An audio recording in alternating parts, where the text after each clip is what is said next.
A very funny thing happened when I was reading the 1983 Survey for Consumer Finances.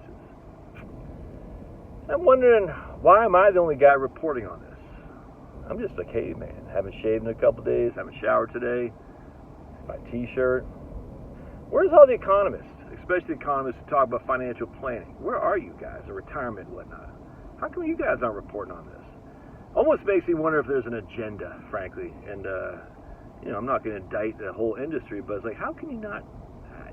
Anyway, so let's go back to 2017 first. And don't forget to fondle the like button so you can hear the rest of this video. If you don't fondle the like button right now, the video will self-destruct.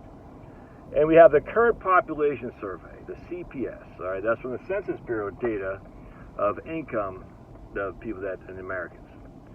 And we have a guy named Joshua Mitchell and someone else, I forgot who that was, I can't remember. But anyway, they had written that said the CPS under reports income, and quite substantially actually. So much so, in fact, that the Social Security Administration no longer used the CPS for their basis on how much people rely on Social Security income who are in retirement. I mean, it was a freaking thunderbolt across the realm of financial planning, and no one else talked about it other than me. I mean, I was the only guy, because no one else reads crap. It's crazy. Economists didn't talk about it. And thankfully, we got a couple of people like Joshua Mitchell and the other person who was part of that, but no one else did. It's crazy.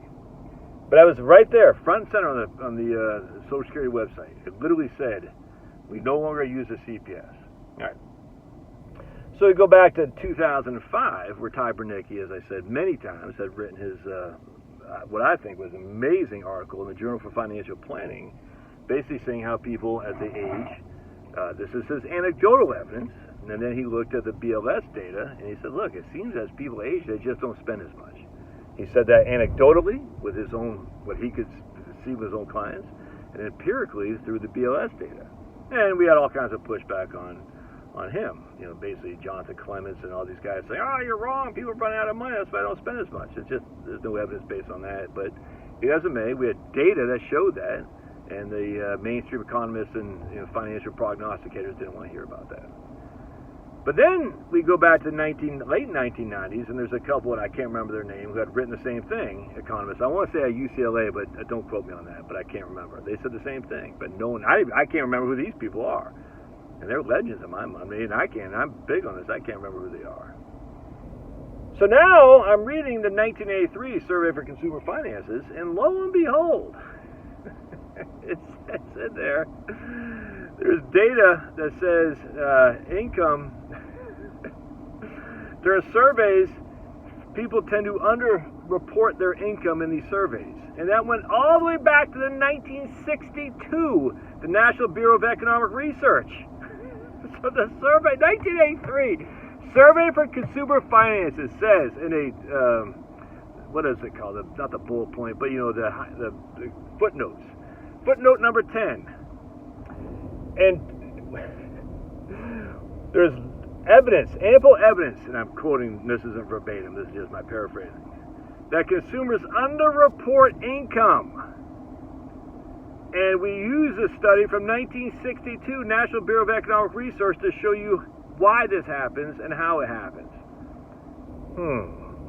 So, I was born in 1970. I'm 54 years young, dude. All right? 8 years before your old buddy Josh landed on this realm, on this plane of Earth that we know as it is, they were already talking about how consumers underreport income. 8 years before I was here.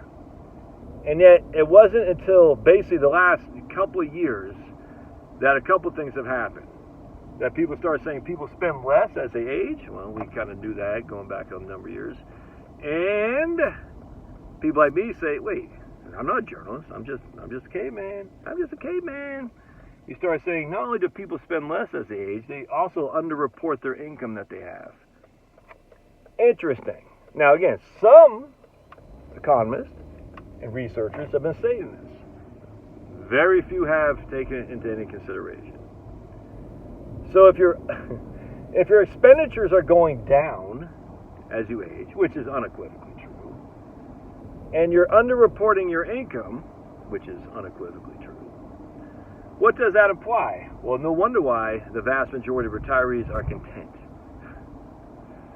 But yet the financial planning industry, the researchers and all this, who have to create the doom and gloom to get clicks, man. This is what it is. It's all about clicks. I don't know how else you could do this.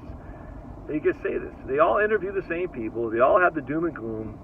It's no different than global warming. It's no different than the dollar is going to collapse. Inflation is going to eat us all up. It's no different than any of this stuff. It's so frustrating, man.